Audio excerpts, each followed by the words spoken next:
December 24 na, and you know what that means. We're going to detox muna. Okay? So, yun. Pero, I'm just gonna film. Hindi muna ako mag-e-edit. Baka mag-edit ako na itong mga 26 na. Or depende sa mood ko, no? Simulan natin yung kahoy series. Hindi ito yung kakahuyin ko, ah. Ito yung lalagyan ko ng upgrade parts. So, gawan ko lang ng tribute video yung aking lumang laptop.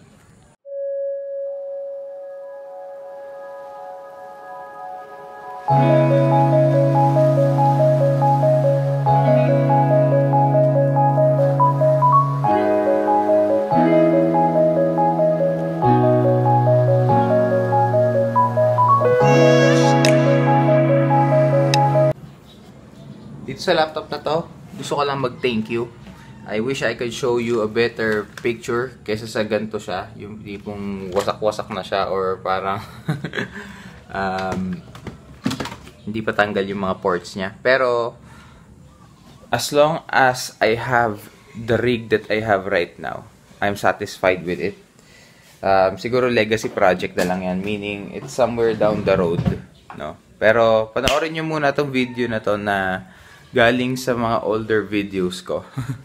Kasi, nandyan ko i-highlight kung ba't ko ginawa to.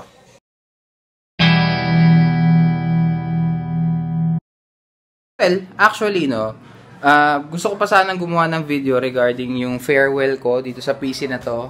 Kasi, itong PC na to ang nagpag-graduate sa akin. Marami na rin kami pinagsamahan itong PC na to. Kaya yun, before siya mag-breakdown and before ako magkaroon ng Mac Mini, no. So, ito talaga nagpahirap sa akin kanina. Dahil faulty na tong disk, disk drive niya. So, since hindi na nag-i-eat yun, ginawa ko, binuksan ko na. And well, nung binuksan ko, no, naisip ko, actually, kaya ko namang kahuyin yung yung RAM niya eh, ito. Yung RAM niya, alam ko, ito, mabilis pa to. So, ito rin, naka i5 to, yung isa. i5 the lower generation. What if, kasi parang, ang difference nilang dalawa is 2013 yun. Ito 2015, 2016, 3 years. So what if, no? What if ito, i-upgrade ko yung RAM nito. Tapos, since nakahoy ko rin naman yung ano niya, nakahoy ko na rin yung parts nito, yung, nasan yung hard disk nito? May hard disk to eh. Ang hard disk nito, 512. So, kahuyin ko na rin pati yung hard disk nito.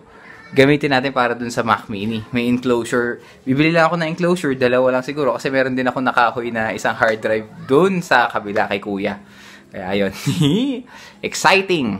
So, it really is an end of an era. And minsan, yung mga exit natin sa mga eras natin, hindi siya planado. Hindi siya parang grandiose. No?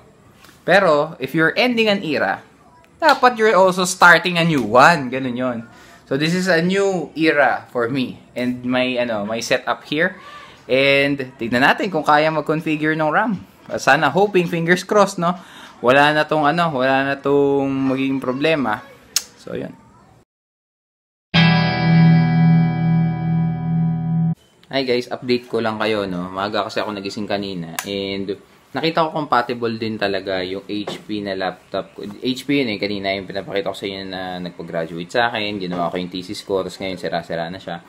Ngayon, yung Wi-Fi card niya nasa akin, ito, yan. Okay.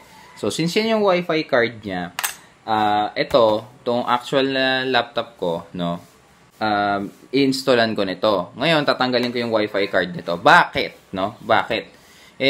Technically, nakaka-connect naman to sa Wi-Fi eh. Bakit mo kailangang palitan yung Wi-Fi card niya? Kasi, yung aking internet po dito ay 5G capable. As it turns out, hindi nakikita nitong aking laptop na to yung 5G connection. So, nasa-stuck siya sa 100 Mbps. So, gusto ko sana na ma-take advantage niya yung 300 Mbps na ino-offer ni Converge sa 5G connection niya. So, para at least lahat ng lahat ng devices ko dito kaya nung 5G. Even though alam ko may 5G support din naman yung mga ganito. So, gagawin ko lang kung ano yung capability ko. So, yan. Dito na yung yung Wi-Fi card and ito na siya. Yung luma kong laptop. Is an end of an era and a start of a new one. Kasi yung aking 6 gig na infusion itong Toshiba Eh, nagda-download na ng Steam, nakapag-download na ng PUBG at ano to, Paladins. Actually, nakapaglaro na ako ng Paladins dito kahapon. Pakita ko sa inyo, ayan o, PUBG Paladins. So, alright. Kaya niya i-run yung ano, Paladins, pero si 6 gig yung PUBG medyo hirap pa. So, yun.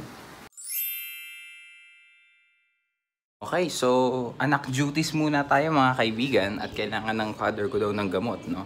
So, ligo lang ako and then let's start the day. Sarap din na niluto ng father ko ng sopa. So, actually, ito talagang Christmas season yung time ng pahinga ko sa cooking, no? Kasi yung father ko yung gumawa since siya naman yung nandito. Pero, nonetheless, update ko kayo mamaya pag nasa labas na ako and let's make a vlog. By the way, yung laptop ko pala, no, na in-infuse ko, yung Toshiba, no? Nakapaglaro na ako ng Paladins. Nakaka 2 games na ako ng Paladins. So, isa kagabi, saka isa kaninang, isa kanina, nung bago umalis. So, yun. Kahit 6 gig lang siya, kaya niyang i-run. Pero low resolutions lang, okay lang naman. Pero, tignan natin kung ano magagawa natin. Not bad for, backup PC. It's the most wonderful time of the year. Ta-da-da-da-da. December 24 na, pero hindi ka pa rin excited. Alam mo kung bakit? Kasi ganito yun eh. Yung mga batang 90s noon, na ngayon eh, hindi na rin sila literal na bata. Dati, enjoy na enjoy sila. Lalabas sila, kakausapin nila yung mga ninong nila, or makikipamasko sila sa labas. Ngayon, that culture is not longer feasible. Bakit? Because of inflation rates, at the same time, sa dami at mahal ng bilihin. Kitang-kita yung brown eyes natin dyan. Anyways, so, here's the thing, no? If you're like me, who's also a taxpayer ng Pilipinas, ang pinaka-best na makikita mo ngayon is that people are celebrating with their small circle. And nothing's wrong with that. Coach, December is not Decembering. Wala tayong magagawa, ha? Mataas ang inflation rate. Mataas din ang SRP. Wala tayong magagawa, okay? We need to move forward. The best way to move forward is to find happiness in the little things. Ingat kayo. Bye!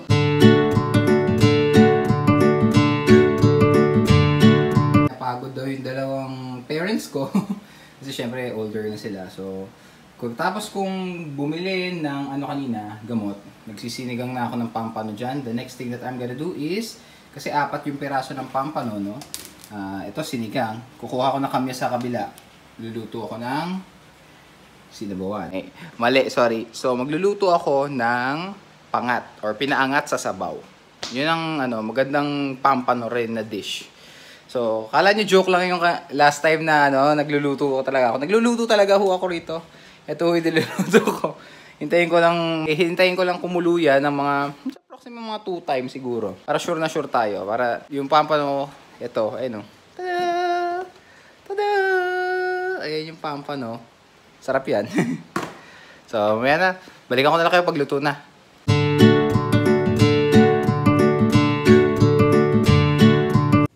Ay, oo nga pala. Before I get to the, before I get to the main point of this video, which is yung nasa end part, syempre para panoorin mo hanggang dulo, di ba? Utakan lang yan, man. Pero hindi. Actually, nung 24, napuyat ako, di ba? Nakakabuisit eh. Share ko na lang sa inyo, garant na lang ako. Napuyat kasi ako nung 24. Alam niyo kung bakit? The reason kung bakit ako napuyat nung 24 is nagluto ako ng maaga. Nagluto ako ng lunch. Si daddy na nagluto ng dinner namin and yung magiging eventual na umagahan ng morning ngayon 25 na kasi ngayon. Since ginawa na ni daddy yun, tinapos ko na yung mga works ko.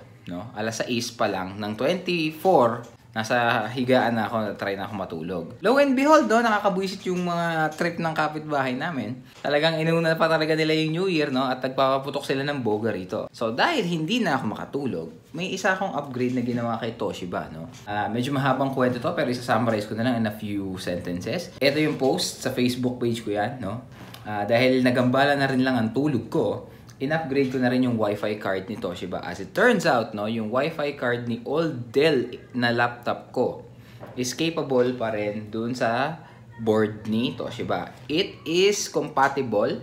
Although, ang caveat nun is, nung nasa board siya ni Dell, I don't know if this is an optimization issue or an integration issue. I don't know.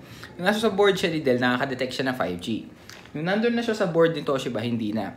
And then, I researched some of the stuff that I need to, no? YouTube lang din naman.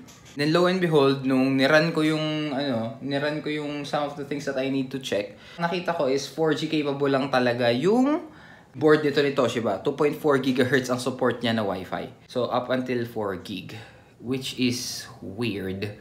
Hindi ko ma-utilize fully yung internet speed ko. I'll update you if meron akong nakitang workaround or kung meron kayong naisip na workaround, pa-suggest naman guys para at least ma-testing ko din. And then that's it, no? It's the end of our Kahoy series. Hindi ko na pahahabain masyado to. The rest is too technical. The only thing that you need to know is that it works, no? Ngayon, no, 25 na pala ngayon. Merry Christmas, guys. Kamusta kayo dyan? Ito ko na rin tatapusin yung vlog, actually. This Christmas actually feels different, no? I feel it in my bones that this is an end and a beginning of a new era. Just for me, but for a lot of people that And iba tong Pasko na to. Pero all I can say is, one of the best gifts everyone receives right now is the gift of life, no? If you are alive right now, there's always hope, no? And that hope that you have, you'll always cherish that. So yun lang naman, ingat guys, no? Hindi na ako masyado nakapag-vlog kanina kasi nandito yung mga pamangkin ko. No, dito sila sa bahay, naglaro kami ng mga video games. Yung mga Nintendo Switches nila tinesting ko. In-stress test ko actually yung internet namin dito. And so far, it has been stressed. So, yun lang ang update sa aking tech and aking life right now. I hope everyone is getting the support that they need.